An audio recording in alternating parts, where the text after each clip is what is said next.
Hey everybody, welcome to Neil Talks. My name's Neil, and it's time to talk Avatar, The Last Airbender. And episode 5 last week was an interesting departure from what we're used to on this series. For one, we didn't spend a whole lot of time with the Aang Gang. The episode was mostly about Zuko, Azula, Ty Lee, and May as they were sort of on this enforced holiday off to Ember Island, where they were confronted with typical teenage life and didn't deal with it well at all. Yeah, an interesting episode. We also got to see this assassin that's been put on Aang's trail by Zuko.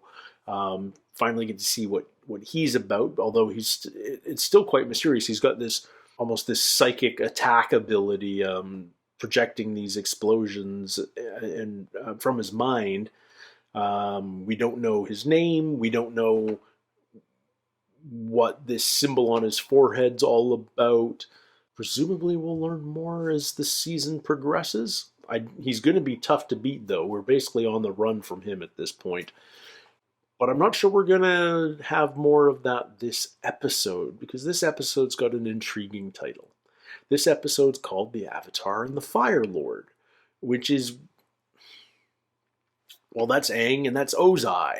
And that feels like the series finale. That feels like the end of the show, that confrontation. So I don't know what this episode's about exactly, but maybe this is the first time they cross paths, and before they come to blows, they go their separate ways. Maybe Aang escapes or something along those lines, because yeah, that feels to me like it has to happen at the end of the season. It feels way too early to be there. I mean, don't we have to deal with the solar eclipse before we deal with Sozin's comet? And yeah, I just don't know. I do not know. But I'm super curious. So I'm going to jump right into it. Here we go. Episode 6 of Season 3. The Avatar and the Firelord. Previously on Avatar, I should have seen this war coming and prevented it. I'm surprised we can still talk to Roku, because I would have thought when Aang died, the connection to past avatars would be gone. Aang, it's time you learned my history with Firelord Sozin. You need to understand how the war began if you want to know how to end it. Okay. You need to know the story of your great-grandfather's demise. It will reveal your own destiny. Oh. Who's that from? Could that be from Iroh? Is Iroh out? That's Roku's home.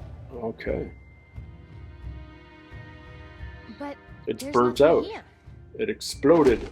Hundreds of houses, all completely buried in ash. Oh, it's Pompeii. What do you remember about our great-grandfather's history? Oh, Zuko. Firelord Sozin began the war, of course. He spent his early Sozin years was their secretly great-grandfather. preparing for it. Did I know He that? was as patient as he was clever. He famously waited for the comet and used its power to launch his full-scale invasion of the world. In the end, he died a very old and successful man. But how did he die? Peacefully, in his sleep. He was ancient. Did he? Did he, though? Or was he killed by Zuko's grandfather? That seems to be kind of a motif. What does it mean? Oof. Oh. It's Fire Nation's secret The Fire paper. Sages keep the secret history in the Dragonbone catacombs. Dragonbone.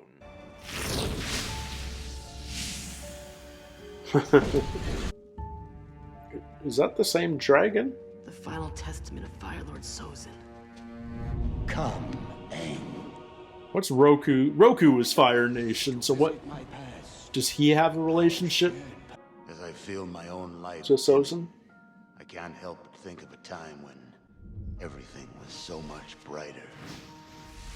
I remember my friend. Were Sozin and Roku friends? Is that what we're looking at right here? Nice one, Sozin. You were friends with Firelord Sozin? Back then, he was just Prince Sozin. and he was my best friend. Sozin and I shared many things, including a birthday. Did something happen to my father? No, Prince Sozin. We are not here for you. We are here to announce the identity of the next Avatar. Avatar Roku. Oh, wow. Sozin took the knee, too. He needed to travel the world so he could master the other elements. It happened so fast. Everything's gonna be different now. Here, I hope you're at least allowed to have this. This was the first stop on my Avatar journey. And also where I met an old friend of yours, Monk Gyatso. Oh. No way! I can't believe I never thought of that. Oh, yeah. Maybe that's why. Coming in hot. Waterbending was especially challenging for me. That makes sense. He was fire, naturally. But in time, I mastered it as well. My earthbending master, Sud, was uncompromising, stubborn, and blunt. And a lifelong friend. It was bitter work, but the results were worth it.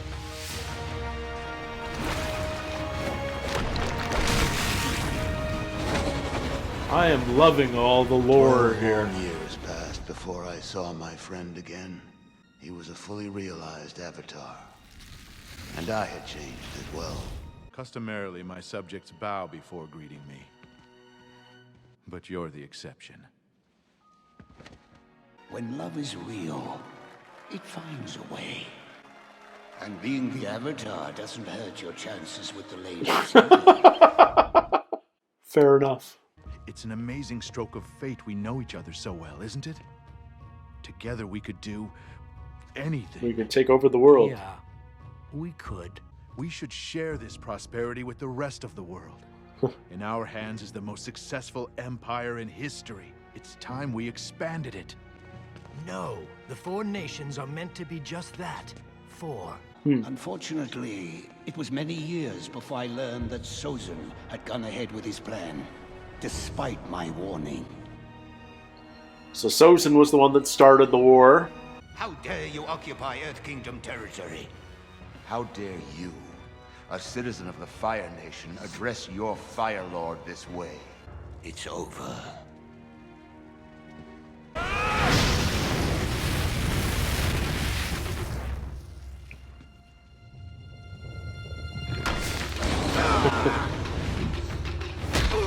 Yeah, 1 versus 4.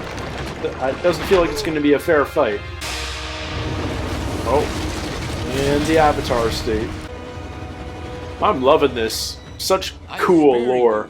Even a single step out of line will result in your permanent end. Sozin and I didn't speak or see each other for 25 years after our battle. Oh.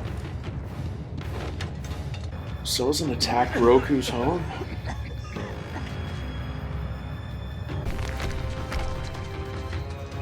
Does fire bending have control over volcanoes as does earth, or does earth bending?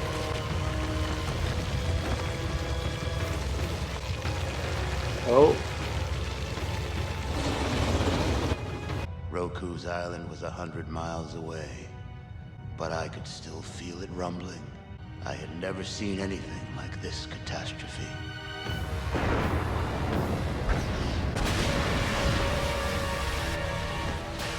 This is amazing, Roku. You're battling a volcano, and you're winning. Unfortunately, my success didn't last. Aang did the same thing, no? no? Way I could do it all. The poisonous volcanic gases were overwhelming.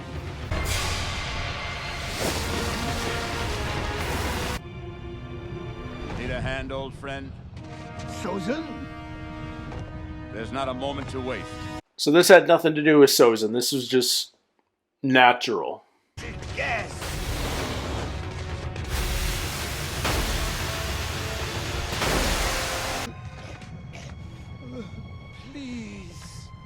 Without you, all my plans are suddenly possible.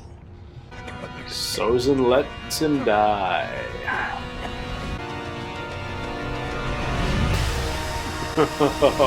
All the way into the eyeball. Oh, Sozin's not dead yet. Or maybe he is. Yep, he dies. And Aang is born. With Roku gone and the great comet returning, the timing was perfect to change the world. I knew the next Avatar would be born an air nomad, so I wiped out the air temples. But somehow the new Avatar eluded me. I wasted the remainder of my life searching in vain. That can't be it. Where's the rest of it? That's the whole point, Zuko. You sent this, didn't you? I found the secret history. The note said that I needed to know about my great-grandfather's death, but he was still alive in the end. No, he wasn't. Sozin was your father's grandfather. Your mother's grandfather was Avatar Roku. Oh. Struggle between your two great-grandfathers can help you better. He's got understand Avatar the blood. battle within yourself. Evil and good are always at war inside you, Zuko. It is your nature, your legacy. But because of your legacy, you alone can cleanse the sins of our family and the Fire Nation. Born in you is the power to restore balance to the world. Right after I say Zuko is irredeemable, maybe that's not the case. Oh. It's supposed to be worn by the Crown Prince. But it was worn by the Avatar. It's like these people are born bad. No, that's wrong. I don't think that was the point of what Roku showed me at all. No. If anything, their story proves anyone's capable of great good and great evil. Everyone, even the Fire Lord and the Fire Nation, have to be treated like they're worth giving a chance. And I also think it was about friendships. Do you really think friendships can last more than one lifetime? I don't see why not. Well, scientifically speaking, there's no way to prove that. Oh, Sokka, just hold hands. Cool.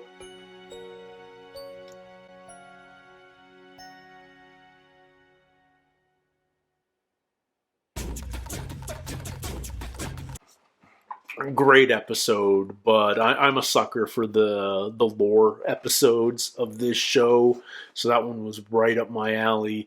I love it. You know, we've gotten to know Roku a little bit up to now, but this gives us so much more. And well, intellectually, you know he's Fire Nation. You don't attribute... The Fire Nation has always been the bad guys in this show, and the Avatars are the good guys, so you don't equate him with Fire Nation when we've seen him in the past. But now it's clear, not only was he Fire Nation, you know, he was best friends to the Crown Prince, Sozin. They were lifelong friends with these conflicting destinies, especially when Sozin got it in his mind to expand the Fire Nation empire and ultimately triggered the start of the 100 Years' War that we've been in ever since. But, man, you know, you can't help but relate their story to Aang and Zuko's. And while Aang and Zuko certainly aren't best friends, there have been these parallels drawn between these two characters since the very beginning of the show, with great intention. It's absolutely on purpose by the writers, by the creators of the show. You know, it's interesting. I can't believe I literally was just talking about before this episode that I've given up on Zuko. That I think he's irredeemable. That I think his best case scenario is just getting out from under the heel of the Fire Nation. But the whole message of this episode, at least to Aang, is that you have to treat everyone like they can be good. And we also get the same message from Iroh when Zuko returns to him at his cell at the very end of this episode. You know, Zuko's nature is this conflict because what was it? His father's grandfather. No, his grandfather's father was Sozin, but his grandmother's father was Avatar Roku. So, yeah, Zuko's got this conflict between royalty and conquest. He's got Sozin blood and Roku blood in him. And therefore, he's always got this conflict between good and evil, between right and wrong, between aggression and inner peace. Which is interesting because that means Azula's got that same, should have that same conflict too. But it's so clear, that conflict in Zuko, but Azula seems to have none of that. It's intriguing, but let's focus on Zuko. Yes, Zuko's always been a character in conflict. And, you know, he's achieved everything he dreamt of at the start of the show. He's defeated the Avatar. He returns home a hero. His father accepts him and praises him. And he's still he's angrier than ever because it's this internal conflict that he hasn't resolved yet. And that's literally this conflict between the crown and the Avatar. Who has control over volcanoes? Is that an earthbending thing or is that a firebending thing? Because I don't put it past Sozin. If it's a firebending thing, I don't put it past Sozin triggering the volcano on Roku's home island. Triggering that catastrophe, hoping that Roku may perish in it. Because it was a more passive, depending on how you interpret it, it's hard to even call murder. But Sozin certainly could have saved Roku, but chose not to, because it frees him up to pursue his plans of conquering the world.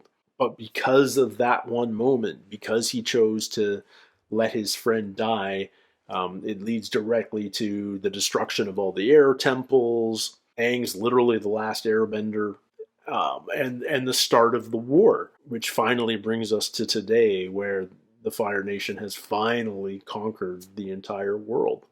But Aang chooses to see hope in all of that.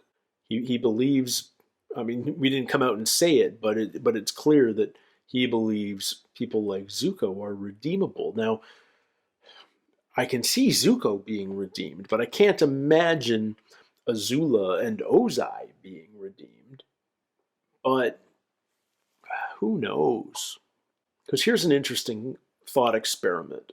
I'm trying to recall now, after 46 episodes of this show, whether Aang has ever killed. At the end of season 1, when he was in the Avatar state, taking out the Fire Nation Navy, you have to assume there were deaths involved there. But other than that, I can't think of any. Aang's not a killer, and yet he's going to have to defeat Fire Lord Ozai. And if he doesn't kill Ozai, how do you stop him? Because Ozai doesn't feel like he will stop until he's dead. I feel like Azula and Ozai both need to die, because Azula's going to manipulate her way onto the throne the moment Ozai dies and carry on the mission, and perhaps even with greater, more ruthless efficiency.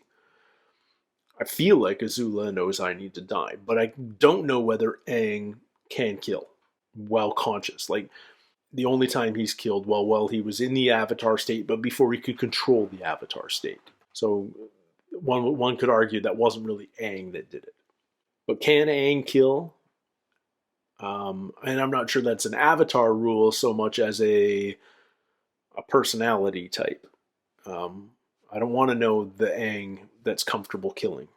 It makes it a greater challenge, obviously, but if Aang's not going to do it, who is? Could Zuko do it? Could Zuko turn? And there's some redemption almost in him killing his sister and his father, which is crazy to say out loud, but maybe he needs that. Maybe he needs that weight removed from his soul. Maybe murder can be cleansing in select cases. I don't know. It's just speculation. Now that we know where the show's ending, we know that there has to be this final conflict. between Aang and Ozai and Azula, and it feels like Zuko will be involved in that in some way, hopefully finally redeemed. Characters are going to need to die. And A, this is a kid's show, and B, there's network censorship and stuff. Like a few episodes back, Jet died, but it was a little bit ambiguous, and that was probably mostly because of network standards and the fact that it is a kid's show. So how do you clearly indicate that that's what's happened with when we have to kill Ozai at the end of the show? Heck, we just saw Roku's death in this episode, and it happened from far off, and it's implied. His dragon encircles him, the lava flow from the volcano engulfs them, and we cut immediately to Aang's birth, and it all makes sense that Roku just died, but we don't show the death of him, so to speak. But I think we need to show Ozai dying at the end of this, of being killed, unless, because I can't imagine Ozai and Azula being redeemed being a satisfying ending to this show. But then again, the writing of this show continuously surprises me, so maybe they can pull that off. But that's a big ask for an audience that's been trained to seriously dislike these characters. Now at the end, it's tough to be as forgiving as Aang. Aang is a much better person than the most of us will ever be. Yeah, no, it's just a really interesting thought. I'm super curious to see how that's handled when we get to the end of the season. But yeah, another great episode. I'm having so much fun with this series. We're getting serious again. This was not a fun, light episode. This was some serious, heavy lore, really intriguing history. I like that both Aang and Zuko were learning about it separately. And there weren't conflicting storylines. We're just sort of hearing it from both Roku and Sozin's mouths. Really, really solid episode. I'm excited for the rest of the season. I hope you guys are too. I'm excited for next week. I'm sure it's going to be another banger. So until then, everybody, take care, stay healthy. We'll see you soon. Cheers.